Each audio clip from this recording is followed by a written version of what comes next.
नमस्कार, मेरा नाम है प्रियंका गढ़वाल। भारत में आमतौर पर प्रधानमंत्री जब जनता से कोई अपील करते हैं तो उसे सिर्फ सलाह नहीं माना जाता, बल्कि उसके पीछे देश की बड़ी तस्वीर देखी जाती है। और इस बार प्रधानमंत्री नरेंद्र मोदी की अपील ने कई बड़े सवाल खड़े कर दिए हैं। हैदराबाद और सिकंदराबाद में अपने कार्यक्रमों के दौरान पीएम मोदी ने देशवासियों से कहा, एक साल तक सोना मत खरीदिए, पेट्रोल डीजल कम इस्तेमाल कीजिए, विदेश यात्रा टाल दीजिए, खाने का तेल कम खर्च कीजिए और जहां संभव हो वहां वर्क फ्रॉम होम अपनाइए।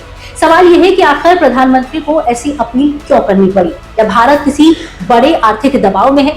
क्या मिडिल ईस्ट में चल रही अमेरिका ईरान जंग का असर अब सीधे भारत की जेब तक पहुंच चुका है?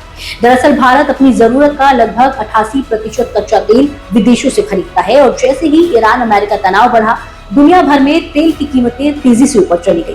कच्चा तेल $105 प्रति बैरल के पार पहुंच गया और इसका सीधा असर भारत के विदेशी मुद्रा भंडार, रुपए और महंगाई पर पड़ रहा है। प्रधानमंत्री ने साफ कहा कि भारत के पास बड़े तेल के कुएं नहीं हैं, हमें पेट्रोल, डीजल, गैस सब बाहर से खरीदना पड़ता है।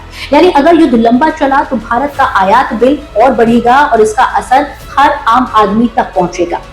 अब सवाल उठता है कि आखिर पीएम मोदी ने सोना ना खरीदने की अपील क्यों की? इसका जवाब भारत की आर्थिक व्यवस्था में छिपा है।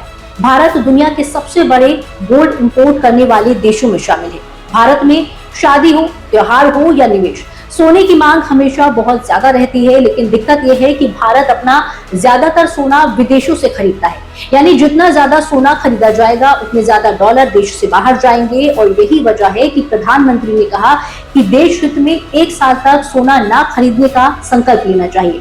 अब दिलचस्प बात यह है कि इसी दौरान दुनिया में सोने की कीमतें भी रिकॉर्ड स्तर पर पहुंच चुकी हैं। अमेरिका ईरान तनाव, डॉलर की कमजोरी, शेयर बाजार में अस्थिरता और केंद्रीय बैंकों की भारी खरीदारी ने सोने को सेफ हेवन बना दिया है।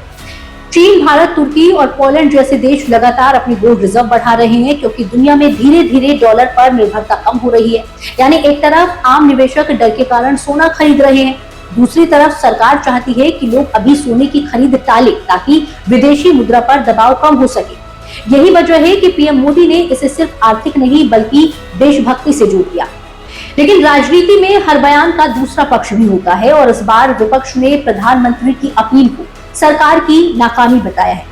कांग्रेस और राहुल गांधी ने सीधा हमला करते हुए कहा कि ये सलाह नहीं बल्कि आर्थिक संकट की स्वीकारोक्ति है। राहुल गांधी ने कहा कि 12 साल बाद देश की हालत ऐसी हो गई है कि सरकार जनता को बता रही है कि क्या खरीदना है, क्या नहीं खरीदना है, कहां जाना है और कहां नहीं जाना है। कांग्रेस महासचिव केसी वेणुगोपाल ने भी कहा कि सरकार को जनता को समझाने के बजाय ऊर्जा सुरक्षा की ठोस योजना बनानी चाहिए। विपक्ष का सवाल है कि अगर हालात इतने गंभीर हैं तो सरकार ने पहले से तैयारी क्यों नहीं की? हालांकि सरकार का तर्क अलग है। सरकार कह रही है कि दुनिया के हालात असामान्य हैं। रूस यूक्रेन युद्ध के बाद अब अमेरिका ईरान तनाव ने पूरी सप्लाई चेन को हिला दिया है। हॉर्मुज स्ट्रेट में तनाव बढ़ा तो तेल सप्लाई पर और असर पड़ सकता है। यही कारण है कि पेट्रोलियम मंत्री हरदीप सिंह पुरी ने भी कहा कि सरकारी तेल कंपनियां फिलहाल भारी नुकसान उठाकर जनता को राहत दे रही हैं। यानी सरकार कोशिश कर रही है कि फिलहाल आम आदमी पर सीधा बोझ ना पड़े, लेकिन अगर हालात लंबे समय तक ऐसे ही रहे तो मुश्किलें बढ़ सकती हैं। अब बड़ा सवाल यह है, क्या भारत किसी आर्थिक इमरजेंसी की तरफ बढ़ रहा है? जवाब फिलहाल नहीं है, लेकिन खतरे की घंटी जरूर सुनाई देने लगी है। प्रधानमंत्री मोदी का पूरा संदेश सिर्फ बचत का नहीं बल्कि आत्मनिर्भरता का संदेश था। उन्होंने कहा कि देशभक्ति सिर्फ सीमा पर जान देने से नहीं होती बल्कि देश के संकट में जिम्मेदारी निभाने से भी होती है।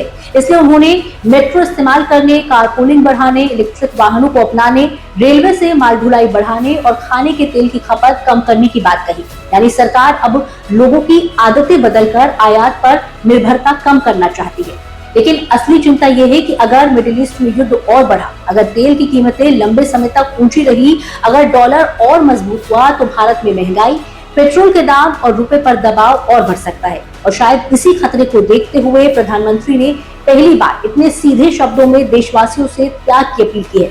अब सवाल जनता के सामने है, क्या लोग इसे देशहित की अपील मानेंगे या सरकार की आर्थिक मजबूरी? आपकी क्या राय है? हमें कमेंट सेक्शन में जरूर बताइएगा।